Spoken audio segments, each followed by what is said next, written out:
Imagino que temos muitos visitantes hoje. Quantos de vocês viajaram para nos visitar hoje? Deus lhes abençoe. Bem, é a igreja toda. Posso pregar o sermão da semana passada, pois só temos visitantes hoje. Temos quase 100 IFEM que vieram de todo o mundo. Graças a Deus por vocês. Já foi mencionado, mas eu ainda não falei. Hoje estão batizando mais de 600 pessoas em todas as unidades. Você disse 500, mas eu ouvi 600. Pode ser 700 quando Deus terminar. Vejam só, isso será incrível. Ainda há tempo para você se inscrever.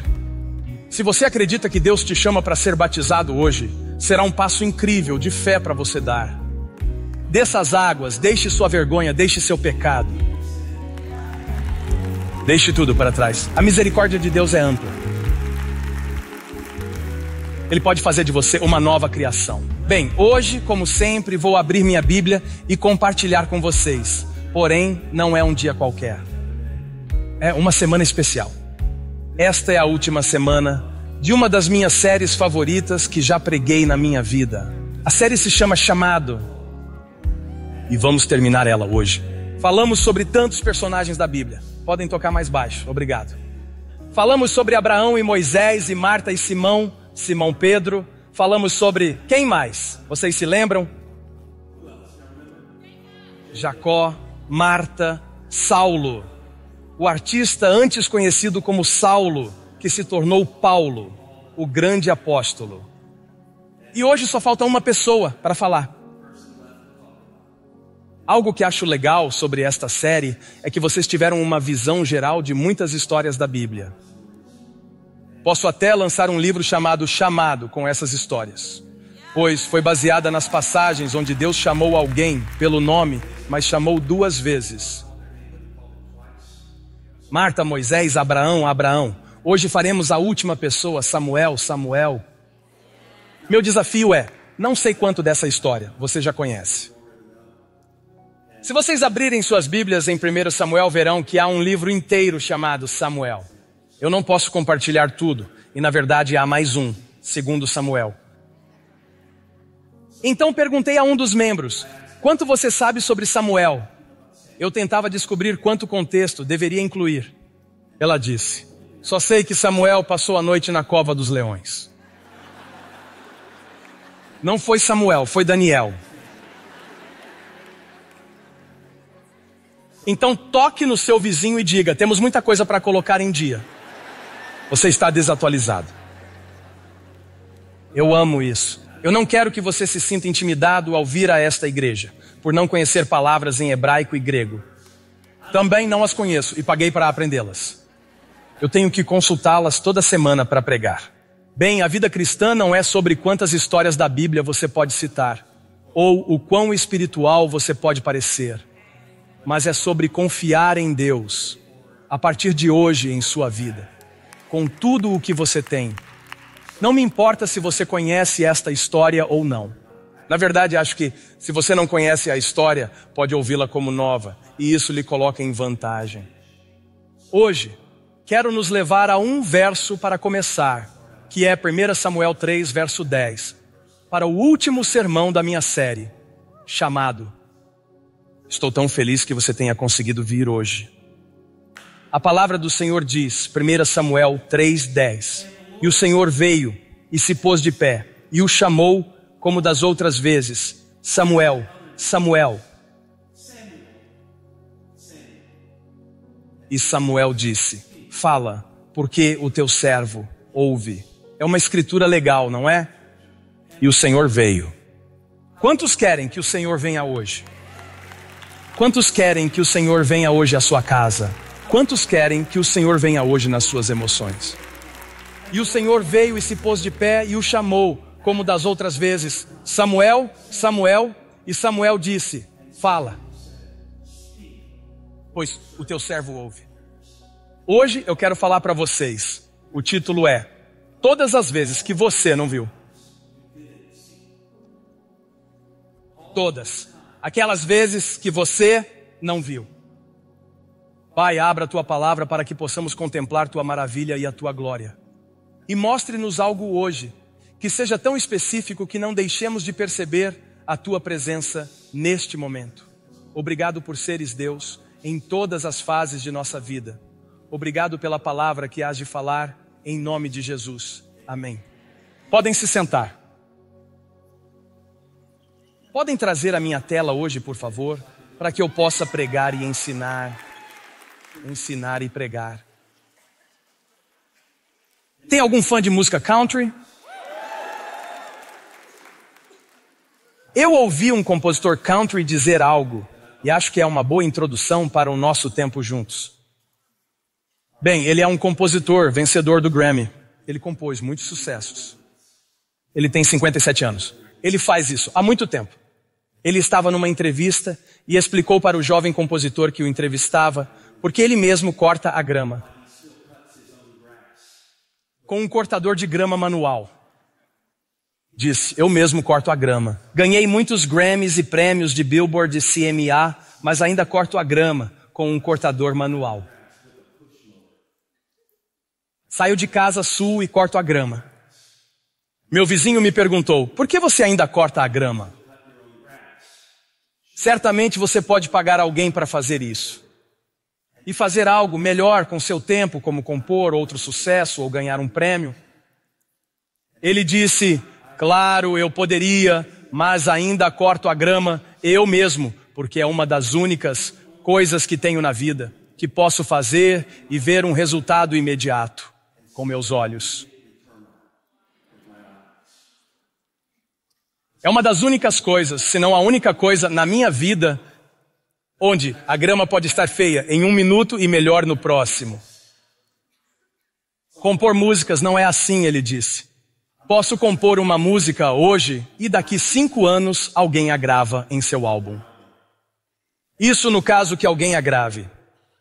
Cortando a grama, eu posso cortar uma fileira agora mesmo e sentir o cheiro e ver e deleitar-me com isso. Os homens que gostam de cortar a grama digam, eu fiz isso. Eu fiz isso. A grama pode crescer de novo em 3 dias, mas pelos próximos 3 dias, deixe o diabo saber e essa grama saber que você não pode crescer porque eu acabei de cortá-la. Eu fiz isso. Sabe, os compositores mais bem-sucedidos que entram no hall da fama da composição não veem todas as suas músicas serem gravadas. Isso significa que eles vão compor uma música da melhor forma possível e ela nunca verá a luz do dia. Na verdade, pense nisso da próxima vez que ouvir uma música no rádio, que para o compositor profissional que compõe uma música por dia, de segunda a sexta-feira, são umas 200 músicas por ano, que a maioria fará 200 músicas por ano, apenas uma delas acabará no rádio, se tiverem sorte. É uma estatística de sucesso. Claro, muitos compõem, milhares que ninguém chega a ouvir. Para cada música que você escuta no rádio, 199 foram compostas, mas não foram gravadas. Não é apenas que não foram lançadas, é que nem sequer foram gravados.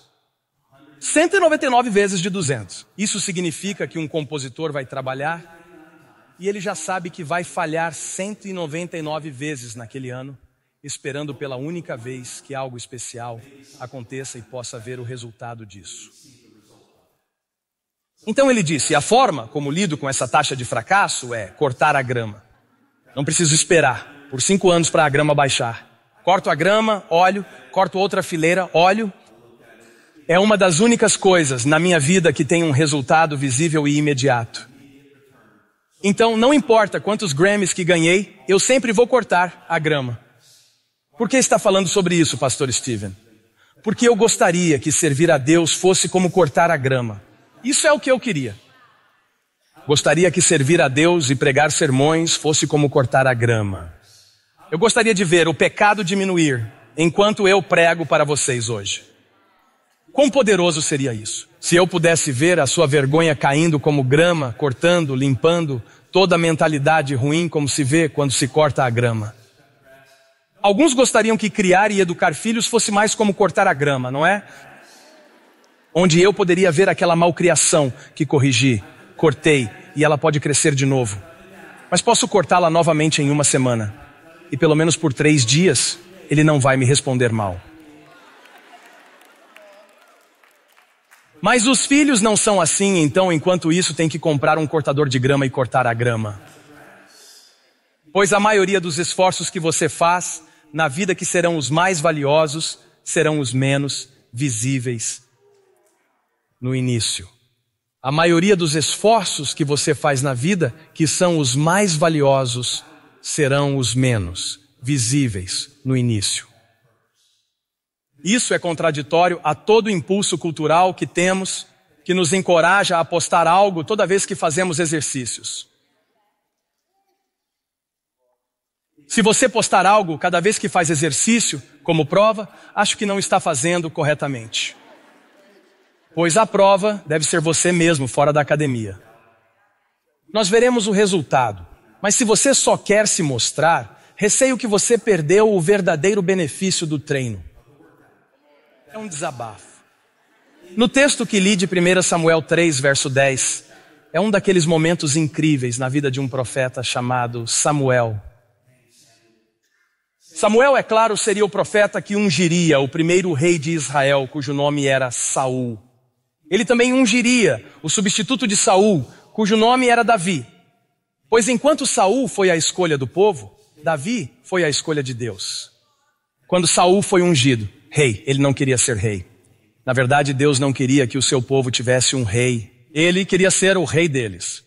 Ele era o rei deles, mas eles queriam um rei como as outras nações. Samuel não apenas ungiu Davi, mas também administrou justiça por todo o Israel durante seu reinado. Ele ia de Dan a Berseba anualmente em um circuito para administrar a justiça. No tempo antes dos reis, eles tinham juízes que eram nomeados por Deus por um período. Ou seja, eles não estariam lá por muito tempo, mas eram incumbidos de trazer o povo de volta a Deus, da maneira que pudessem, como libertadores. Samuel foi o último juiz e ele ungiu o primeiro rei. Então percebemos que sua vida é um momento de transição para a nação. Mas a Bíblia diz em 1 Samuel 3:10 que uma noite, enquanto ele dormia no templo, em seu lugar habitual, o Senhor veio e o chamou, e ele disse seu nome, Samuel, Samuel.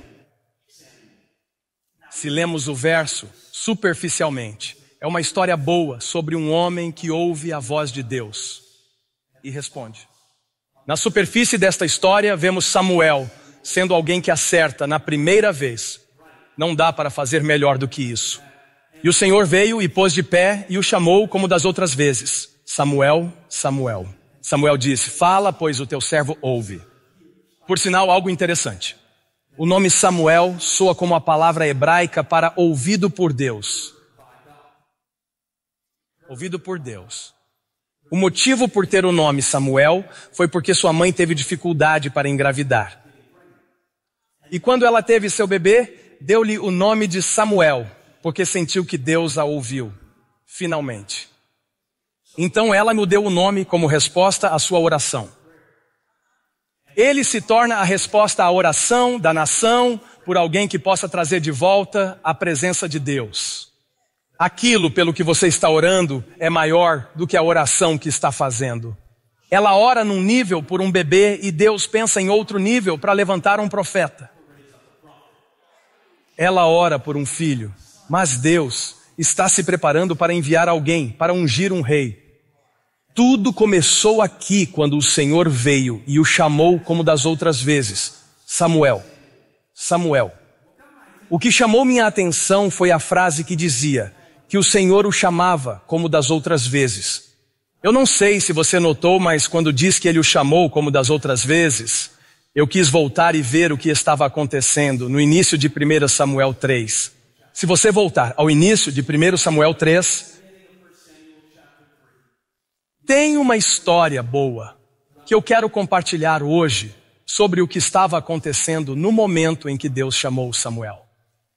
Acredito que há pessoas aqui que Deus trouxe e Ele está chamando você e Ele vem lhe chamando, mas você ainda não reconhece que é Ele que lhe chama. então você o chama de outra coisa.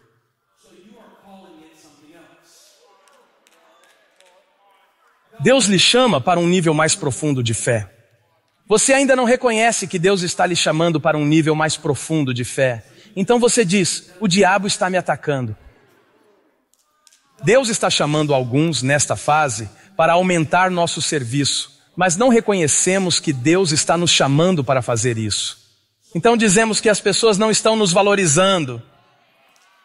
Quando você não sabe que é Deus que lhe chama, você chama aquilo o que não é. Quando você não consegue ver imediatamente, você o chama o que não é. Então você faz algo, mas acha que foi inútil. E se o que você fez não fosse inútil?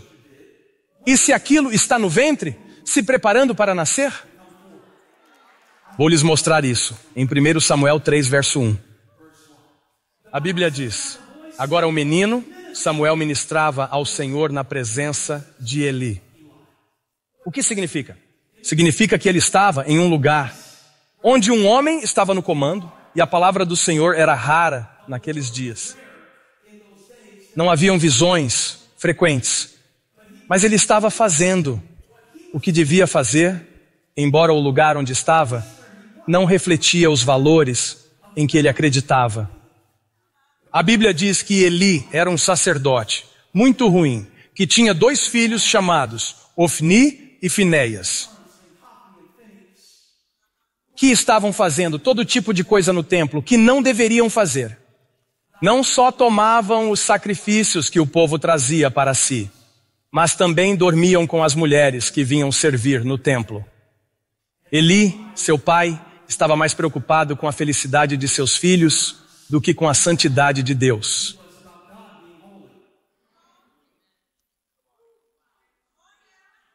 Ele estava mais preocupado em não irritá-los do que em estar reto diante de Deus.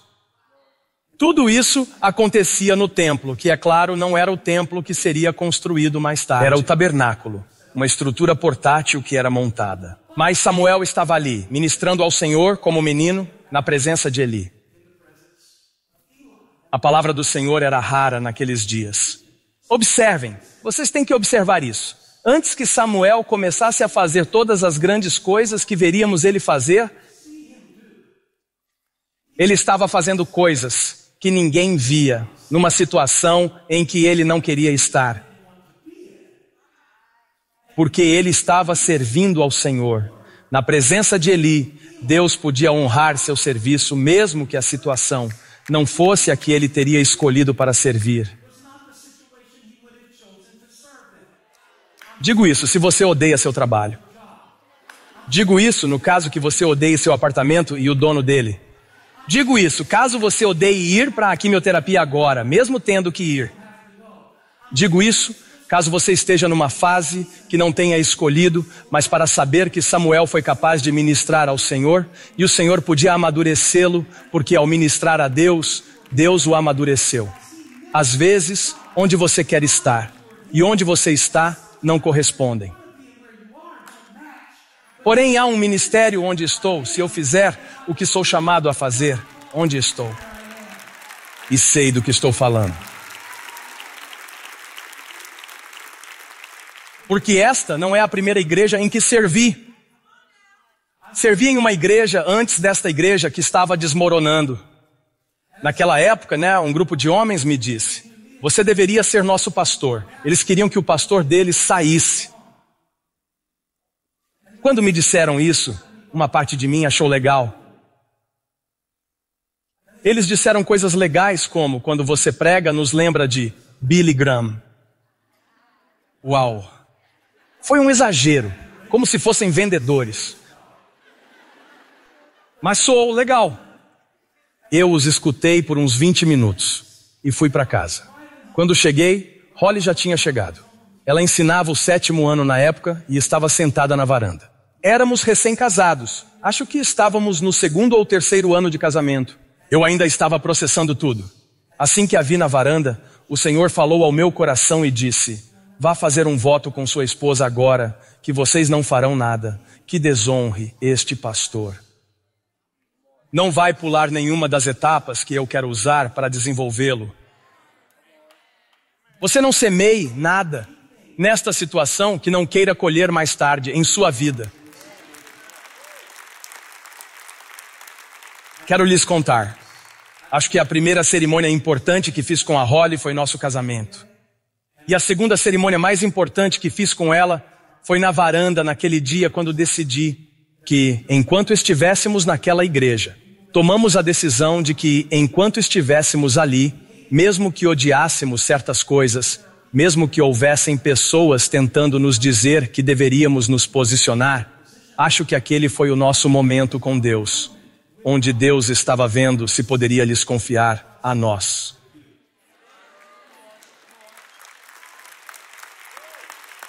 Não estou dizendo que sou perfeito, mas acertei essa.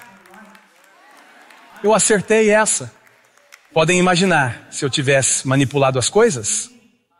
Podem imaginar se eu tentasse roubar algo que nem era meu? E se eu tivesse deixado isso me atingir? Não digo isso porque acho que você não deva sair desta igreja. Digo isso porque eu não teria condições de começar esta igreja se tivesse dado ouvidos a eles. Então, ao olhar para a câmera e dar boas-vindas ao IFAM ao redor do mundo, estou muito ciente de que o ministério está conectado, em grande parte, a todas as coisas que vocês não viram, quando poderíamos ter feito algo que não deveríamos fazer e não o fizemos. Tudo isso do primeiro verso e Samuel ainda nem entrou na cova dos leões. Ele está simplesmente ministrando ao Senhor na presença de Eli. A palavra do Senhor era rara naqueles dias. Você pensa, não mais. Tenho a palavra de Deus no meu telefone, inglês e estou aprendendo espanhol. Como se chama? Do o quê? É Duolipa? Eu sei que é Duolingo, só estou brincando contigo, Abby. Mas a Bíblia diz que a palavra do Senhor era rara naqueles dias. Não porque ele não estivesse disposto a falar, e sim porque não encontrava pessoas dispostas a ouvir. Quando Deus encontra alguém que vai ouvi-lo, realmente ouvi-lo. Vejam o que ele pode fazer. Samuel servia ao Senhor na presença de Eli, e a palavra do Senhor era rara naqueles dias. Não havia muitas visões. Naqueles tempos eles não tinham grandes livros da Bíblia, como Gálatas ou João. Jesus não tinha vindo. Foi como se Deus parasse de aparecer. Era como se Deus parasse de se encontrar com eles. Eles ainda faziam sacrifícios, mas era raro ouvir de Deus. Acho raro para nós ouvirmos dele. Não por falta de acesso à palavra de Deus, e sim por falta de atenção que damos a ela. Nunca foi tão fácil ter a Bíblia em seus ouvidos. Né? Agora mesmo eu poderia ouvir 1 Samuel 3 e vocês nem saberiam. Mas é o que está no seu outro ouvido. Estavam com o cancelamento de ruído. Uau, foi uma experiência muito estranha. Não consegui ouvir nada. Não é assim? Tenho a palavra de Deus num ouvido, o mundo no outro. A palavra de Deus num ouvido e uma agitação no feed do celular no outro. Não digo para largar seu celular, mas quero destacar algumas semelhanças. A palavra do Senhor era rara e não havia visões frequentes. A Bíblia diz, naquela época, Eli, cuja visão estava enfraquecida, de modo que ele não enxergava, deitado em seu lugar. A lâmpada de Deus ainda não havia se apagado, e Samuel estava deitado no templo do Senhor, onde estava a arca de Deus. Então o Senhor chamou Samuel, espere. O verso 10 diz, ele chamou Samuel, como das outras vezes. Então vejam só. Todos que estão frustrados porque não fizeram certo na primeira vez, vejam o que Deus está disposto a fazer para chamar Samuel. O Senhor chamou Samuel e ele disse, aqui estou. E correu até Eli, que era o sacerdote e a autoridade, o único a quem ele sabia recorrer, e disse, aqui estou, pois me chamou. Mas Eli disse, eu não te chamei, volte para a cama. Precisa de melatonina? Vá dormir. A lâmpada não tinha se apagado, então era no meio da noite. Então ele foi e deitou-se. E o Senhor chamou novamente Samuel. Samuel levantou-se e foi a Eli e disse, aqui estou, pois me chamou. Mas ele disse, não te chamei, meu filho, deita-te outra vez. Ora, Samuel ainda não conhecia o Senhor. E a palavra do Senhor ainda não lhe tinha sido revelada. Então, o que vejo nesta passagem, para juntar tudo por um momento, é um homem que iria pregar a palavra de Deus para a nação toda. 1 Samuel 4:1, coloque na tela, diz, a palavra de Samuel na plenitude do tempo, 1 Samuel 4:1, veio a todo o Israel. Vejam isso, na plenitude do tempo, a palavra de Samuel chegou a todo o Israel. A nação inteira ouviu suas palavras. Ele falou por Deus, ele falou de justiça, ele falou de arrependimento. A nação inteira ouviu suas palavras. Mas antes que a nação pudesse ouvi-lo, ele teve que aprender a ouvir Deus. Há algumas coisas na sua vida que antes que Deus possa fazer externamente o que você quer que Ele faça, tem coisas para aprender internamente, para que você possa ouvir Deus e para que outros possam lhe ouvir. Para que você possa compreendê-lo internamente, para que Deus possa agir externamente. Existem coisas que estamos esperando que Deus manifeste, e Deus está esperando que amadureçamos. Ele era apenas um menino, chamado, mas só um menino. Era um menino ungido, mas só um menino. Era um menino que veio de um ventre estéril, mas era apenas um menino, porém era mais que um menino. Porque Deus o designou para estar num lugar, para ele cumprir uma tarefa que Deus indicou, num momento que Deus designou. Porém ele ainda não conhece o Senhor, mas isso não significa que ele não conhecerá o Senhor. Quero falar a todos que estão desanimados com situações ainda não resolvidas em suas vidas. Ainda não consigo lidar com isso, ainda não sou capaz de fazer isso, ainda não tenho certeza sobre isso. Eu devo encorajar vocês a saber que aquele que falou da palavra de Deus a toda a nação começou ainda não conhecendo o Senhor. Vejam só, ele ainda não conhecia o Senhor, embora morasse na igreja. Ele ainda não conhecia o Senhor, embora servisse no tabernáculo. Pois a palavra do Senhor ainda não lhe tinha sido revelada. E o Senhor chamou Samuel novamente, a terceira vez. Quantas vezes Deus falará com alguém que Ele quer chamar? Tantas vezes quanto forem necessárias. Pensei que vocês ficariam felizes com isso e comemorariam isso, porque às vezes eu não acerto na primeira vez. Às vezes minha primeira resposta não é minha melhor versão. Às vezes eu não chego como gostaria e agora me encontro arrependido. Mas fico feliz em saber que mesmo que eu entre no navio errado, Deus colocará um peixe fora do navio errado. Esse é o Jonas, não o Daniel ou o Samuel. Vou falar sobre todas essas pessoas hoje. Porque não importa o quão rápido você possa correr. O que importa é quão rápido Deus chega até você e lhe traz de volta. Estou chamando alguém de volta. Estou chamando alguém de volta. De volta à mente sã. De volta ao primeiro amor. De volta, ao seu desígnio original. De volta. Porque Deus disse, vou lhe chamar de volta. Vou lhe chamar de volta. Eu tentava chamar sua atenção, mas você não ouvia. Chamar de volta.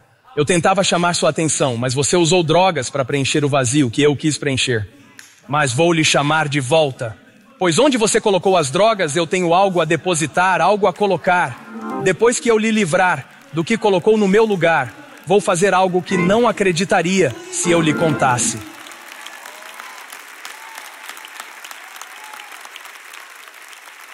Deus o chamou de novo e Eli finalmente entendeu. Ele disse a Samuel, vá deitar.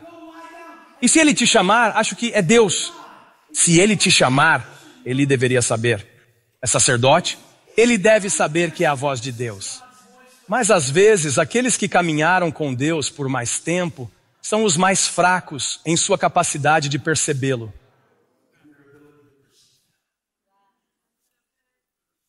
Ele disse, acho que é Deus. Então o que você precisa fazer é, vá te deitar. Se ele te chamar, dirás, fala Senhor, pois o teu servo ouve. É muito legal porque sabemos que Samuel significa ouvido por Deus. Como ele era a resposta à oração que sua mãe fez, pois ela foi ouvida por Deus. Agora, aquele que foi a resposta às suas orações, está aprendendo a ouvir o Deus que a ouviu. Eu amo isso. Quero permanecer neste pensamento, que eles ouviram suas palavras. Ele ouviu as palavras de Deus, porque tinha uma mãe que orava e Deus ouviu as palavras dela.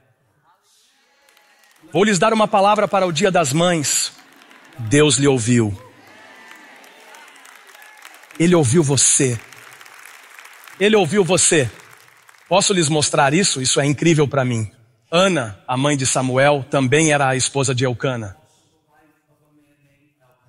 Esse pano de fundo é chato para vocês? Amo essas coisas. Quero lhes mostrar. Vivo para isso. Esta mulher tinha uma decisão muito difícil a tomar. E você tem também. A decisão que ela tinha era, vou continuar a ir à casa de Deus. Mesmo com o coração partido, vou continuar a orar por isso, pois ela não podia ter filhos. E o que foi pior, em 1 Samuel capítulo 1. A Bíblia diz, seu marido Eucana a amava, mas ele também tinha outra esposa, chamada Penina, o que era comum na época. Então Eucana tentava compensá-la quando iam sacrificar em Siló, uns 32 quilômetros de lá, todos os anos. Verso 5 diz, a Ana ele dava porção dobrada, pois a amava, mesmo que o Senhor não lhe desse filhos. Então ele tentava resolver a situação que não podia resolver. E o verso 6 diz, sua rival a provocava excessivamente para irritá-la, porque o Senhor havia fechado seu ventre. Assim se passou, ano após ano. Ano após ano, continuou assim. Quando ela subia à casa do Senhor, ela a provocava. Essa outra mulher, Penina, a outra esposa que tinha filhos, provocava Ana, ano após ano, e zombava dela e caçoava dela, e postava suas fotos do Dia das Mães com todos os seus filhos. Ela a provocava ano após ano. Toda vez que Ana subia à casa do Senhor, ela a provocava. Por isso Ana chorava e não comia. Estou explicando essa situação por um motivo, porque precisam entender algo sobre Samuel e algo sobre você. Mas para entender Samuel, você precisa entender algo sobre sua mãe, Ana. E é isto, ano após ano, ela não conseguia ter um bebê. Eles iam sacrificar e ela orava. Deus, me dê um filho. Penina teria outro bebê, mas Ana não teria nenhum. O ano seguinte chegava. Vou voltar de novo. Ela ia e ela orava e ela pedia a Deus e ela sacrificava. Deus, me dê um bebê. Pode ser que seu pedido seja outro. Pedindo algo para um filho que já tenha. Talvez esteja orando por algo para Deus fazer em seu corpo. Talvez sobre uma doença mental. Talvez peça por clareza numa situação. Pois está confuso. Então você precisa se colocar no lugar de Ana, não pensando se tem um filho ou não. Isso representa as coisas que carregamos, onde há um vazio, mas continuamos a ir à casa de Deus, mesmo assim. E o que me abençoou sobre Ana é o que me abençoou sobre Samuel. Deixe-me explicar. Se avançarmos para o tempo que lemos em 1 Samuel 3, versos 1 a 11, Samuel é agora um menino, não um bebê. Então um dia Deus dá a Ana o que ela pediu, um bebê. mas ela teve que voltar ao templo e dedicá-lo ao Senhor. Foi o que ela prometeu fazer. Se Deus me der um menino, eu o darei ao Senhor, e ele vai servi-lo. Então, depois que ela o desmamou, o levou ao templo para Eli. Ela sabia da corrupção, mas não tinha outra escolha. Ela teve que confiar em Deus, que Deus cuidaria dele, mesmo que ela não pudesse. Ela teve que confiar em Deus, pois ela estava enviando seu filho para esta escola maluca e sabia o que acontecia lá. Mas ela conhecia o Deus que ia adiante do seu filho. Entregar seu filho a Deus significava que ela passaria quase toda a sua vida longe deste menino. Deus deu a ela mais 5 filhos, porque jamais pode superar Deus em dar. Nunca superará Deus em dar. Nunca dará mais do que Deus dá. Você está reclamando por causa dos R$50 que você emprestou ao seu amigo esta semana. Não lhes emprestou, você emprestou ao Senhor. O Senhor retribuirá com juros aqueles em quem pode confiar com seus recursos.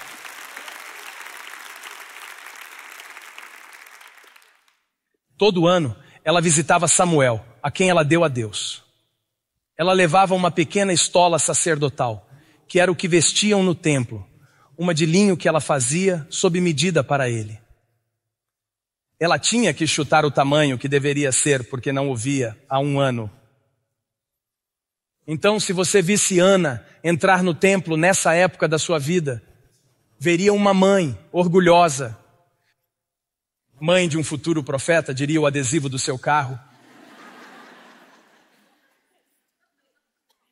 Você a veria com a túnica que ela havia feito para ele. Ele cresceu tanto. Aqui está a nova túnica. Você a veria indo ao templo e sacrificando e sendo abençoada e visitando o seu menino. E todas aquelas vezes que você não a viu, quando Ana ia ao templo, ano após ano, com sua rival em um ouvido e Deus no outro.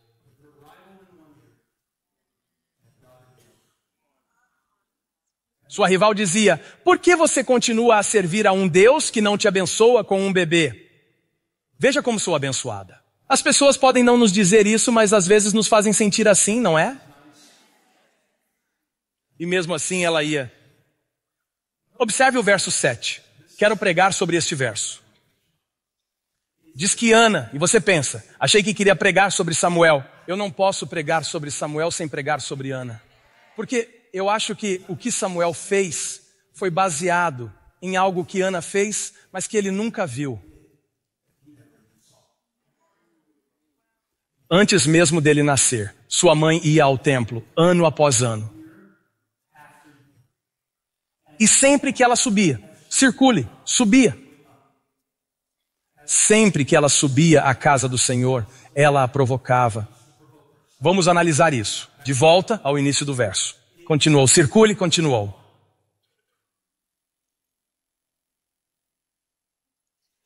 Ano após ano. Sempre que ela subia à casa do Senhor, sua rival a provocava. Portanto, Ana chorava, chorava. Aqui está a mensagem inteira numa frase. Ela chorava, mas subia mesmo assim. Ouçam-me. Esta palavra pode tirá-lo do desânimo. Essa palavra pode tirá-lo da letargia. É que Ana chorou, mas ela foi. Deus não silenciou seu inimigo, mas ela subia mesmo assim. Deus não atendeu seu pedido, mas ela subia mesmo assim. Ela subia chorando. Enquanto subia, ela chorava. E quando chegava lá, ela chorava. Mas isso continuou, ano após ano, mas ela subia. Vejo a imagem neste texto de uma mulher que estava disposta a continuar a voltar, mesmo sem ver o que ela pedia a Deus. Estou voltando, não por vista, e sim pela fé. Veja uma imagem de cada pessoa que está nesta igreja que se sente invisível, insignificante. Quem sente que a vida não é como cortar a grama e você está semeando sementes, mas não está vendo nada agora. Quero lhes lembrar que podem subir chorando, podem subir machucados, podem subir confusos, podem voltar, porque Samuel ouviu a voz de Deus e pensou que era a voz de Eli. Ele foi até Eli, mas Deus disse, cara errado, volte. Volte, volte, volte, volte, volte.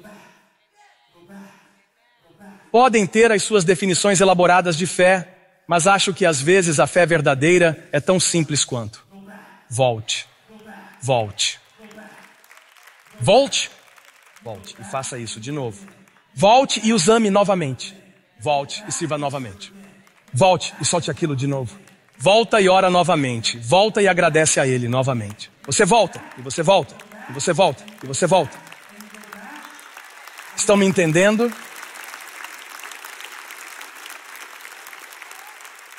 Porque Samuel aprendeu a fazer isso através de algo que uma mulher fez, que ele nunca presenciou. A persistência dela levou ao propósito dele. Ele só tinha forças para voltar para Eli. Não importava quantas vezes fosse necessário que o chamasse. Voltei, vá e deite-se. Voltei, vá e deite-se. Onde ele encontrou a persistência para continuar a voltar assim? Porque ele tinha uma mãe. Porque ele veio de um ventre que era estéril. Toda vez que ela tentava ter um filho, ela não conseguia. Toda vez que ela tentava conceber, não conseguia. Mas ela continuava a clamar a Deus. Ela chorou até que concebeu. Ela voltou até conceber. Ela orou até que concebeu. Estou pregando para alguém que se convenceu de que Deus não está com você. Mas o diabo é um mentiroso, pois aquela mesma mulher que deixou o templo todos aqueles anos com um ventre vazio, um dia voltou carregando uma túnica, porque se você voltar o suficiente, uau! E todas aquelas vezes que você não a via, quando ela voltava e orava, mesmo assim, quando ela voltava e sacrificava, mesmo assim, quando você chegou no trabalho e sorriu para pessoas odiosas, mesmo assim, volte sorrindo e você voltará para casa rejubilando.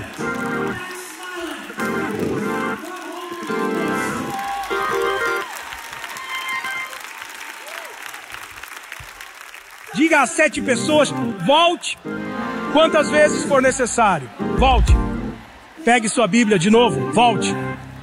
Sei que a Bíblia parecia seca da última vez que você a leu, mas haverá chuvas de bênção sobre você no devido tempo. Volte. Isso é incrível, não é, Holly? Ela ficava lá e orava. Dê a eles o verso 15. O verso 15 é tão especial, mas vamos ler a partir do 12. Verso 12.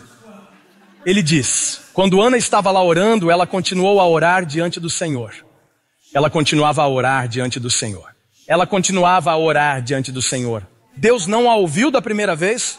Claro, Deus a ouviu da primeira vez. Mas Deus entende algo chamado no devido tempo. Diga, no devido tempo. Estou falando do devido tempo. O devido tempo. Significa que Deus sabe quando Samuel precisa aparecer. Deus sabe quando o ventre dela precisa se abrir. Deus deu-lhe um inimigo para mantê-la em oração. Deus sabe quando precisa acontecer. Deus sabe quando a roda deve girar. Deus sabe quando lhe reabastecer. Deus sabe quando eles precisam dizer não. Quando eles precisam dizer sim. Ele sabe quando fechar uma porta. Ele sabe quando abrir uma janela. Ele sabe quando arrancar um teto. Deus sabe.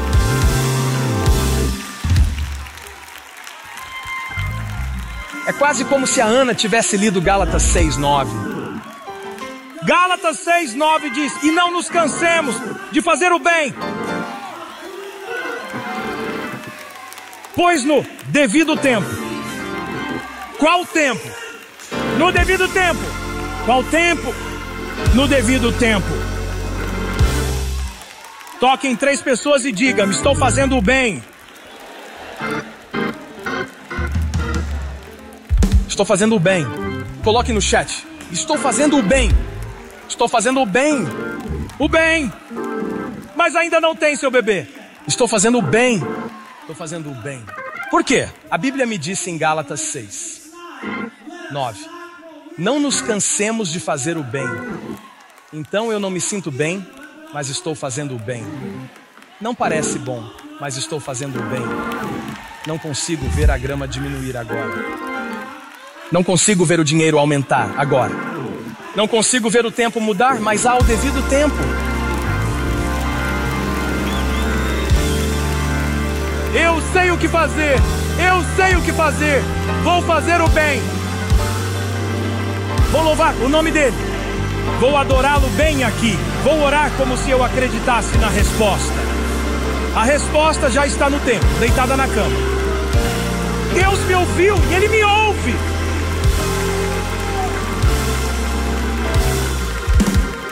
Sacuda seu vizinho e diga: estou fazendo o bem. Estou fazendo o bem até o devido tempo.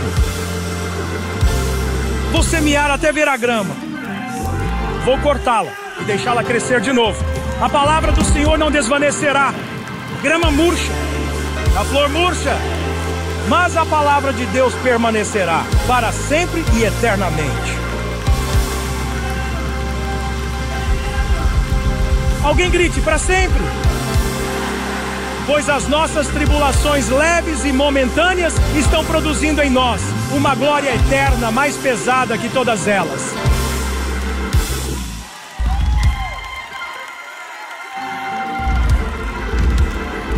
Isso é incrível! Isso é incrível! Todas as vezes que você não viu, vejo Ana chegando de novo com a túnica para seu filho. Foram todas as vezes que você não a via entrar sem roupas de bebê, que a fizeram produzir um filho, cujas palavras chegariam a Israel. Eles ouviram as palavras dele, porque ele ouviu as palavras de Deus, porque Deus ouviu as palavras dela. E você me diz que sua vida não importa? Você me diz que está pensando em se matar? Você me diz que pensou em não vir à igreja hoje? E o Senhor pode falar contigo e tu podes dizer: fala, Senhor, teu servo ouve. Você não pode ouvir se não estiver aqui. E é por isso que continuamos a vir.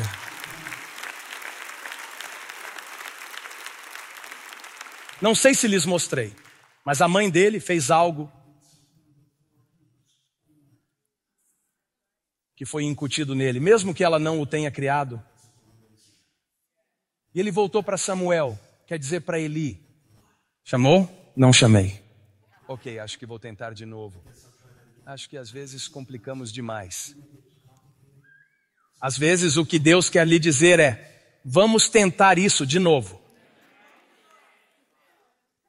Vamos tentar isso de novo, seu bobo. Vamos tentar isso de novo. Esse é o apelido que o Senhor me deu. São todas aquelas vezes que você não viu. Eu acho incrível que a Ana tenha conseguido deixar o filho dela com o Senhor, não acha? Um internato nem é tão ruim assim.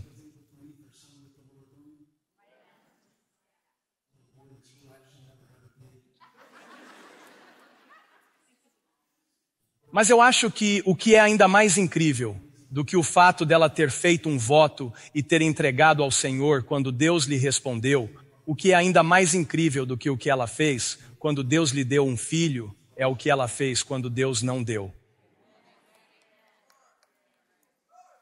Eu acho que às vezes a maior prova de fé na sua vida é quando você volta da tentação, mas Deus não tira a tentação, e sim lhe dá a graça para suportá-la.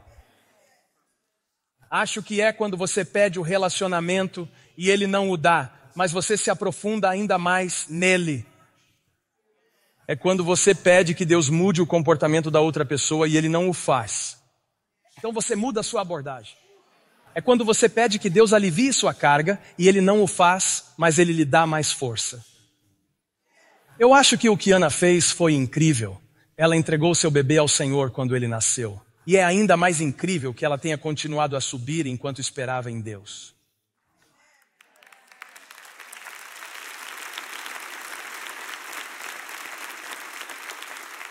Terminei de pregar.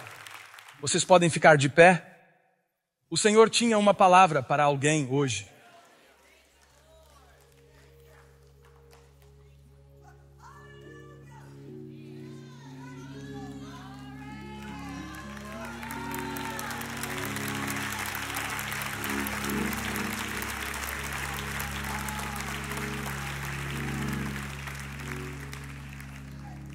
Quantos já tiveram momentos na vida em que viram Deus fazer algo incrível?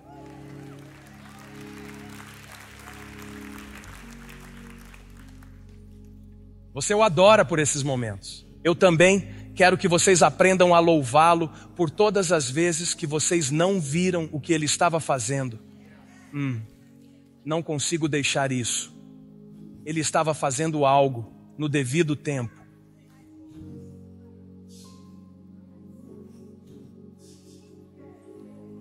A coisa importante seria quando Deus finalmente falou a Samuel. Em 1 Samuel 3 ele disse: fala, eu te ouço, Deus. O verso 11 diz: o Senhor disse a Samuel: eis que estou prestes a fazer uma coisa em Israel que fará tinir os ouvidos de todos os que ouvirem. Seria uma coisa devastadora. Eli e seus 2 filhos morreriam na batalha para Deus levantar outro. Pois as transições de Deus nem sempre são bonitas. Mas no processo do verso 11 ele diz: eis que estou prestes a fazer uma coisa em Israel que fará os ouvidos de todos tinirem e a espinha formigar. Isso será algo tão grandioso. Deus faria algo. Mas se Samuel tivesse nascido em outro momento, ele não poderia ser aquele que Deus usou para trazer a mudança. Então todos os anos que Ana foi adorar e pensou que Deus a ignorava, Deus não a ignorava. Deus estava posicionando-a para trazer do seu ventre o que a nação precisava. E às vezes não é sobre o que queremos, é sobre o devido tempo. O que Deus faz é dar conta dele. O que eu faço, até que ele faça algo, é adoração.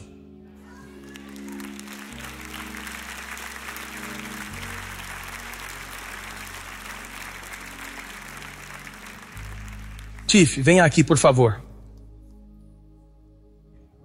Vi isso enquanto me preparava hoje. Neste momento, ela pode lhes conduzir em adoração espontaneamente, sem letra na tela, sem planejamento. Eu não disse que a chamaria. Eu não a preparei para chamá-la. Eu não fiz nada disso. Eu apenas a chamei. Tiff. Nem precisei chamá-la 2 vezes. Ela simplesmente veio. Agora levantem suas mãos em adoração. Nos conduza por 1 minuto. Em adoração, qualquer coisa que flua do seu coração. Faça isso agora.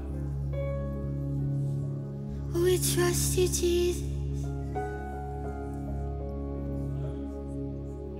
I can trust you, Jesus. 'Cause you know best. You know best, Jesus. I know I can trust you, Jesus. 'Cause your way is better. So I will surrender. Eu vou me render. Your way is better. So I will surrender. Sim, Senhor. I can trust you, Jesus. They that wait on the Lord shall renew their strength.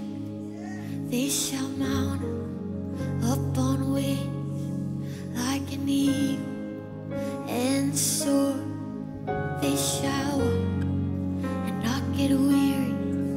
they shall run and not faint. That's what happens when you wait. Então, batam palmas e agradeçam a Deus. Então, deixe-me lhes contar o porquê.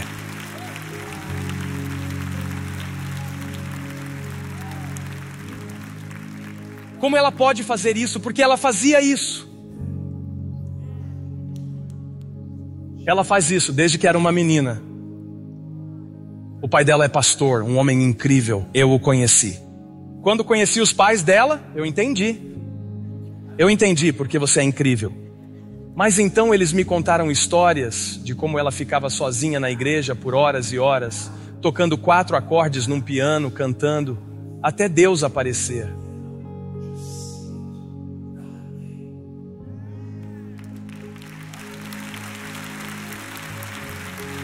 Um outro dia, alguém me disse, quando o Tiff canta, Deus vem. Entendi. Soa mal, fora do contexto, porque Deus sempre está aqui. Mas eu sabia o que Ele queria dizer. O que eu amei disso, e porque eu te chamei aqui, é que eu quero que eles tenham uma visão de suas vidas, para perceberem que foi o que você fez até esse tempo que te capacitou a fazer o que te chamei a fazer agora. Foi o que você fez até esse tempo que te capacitou.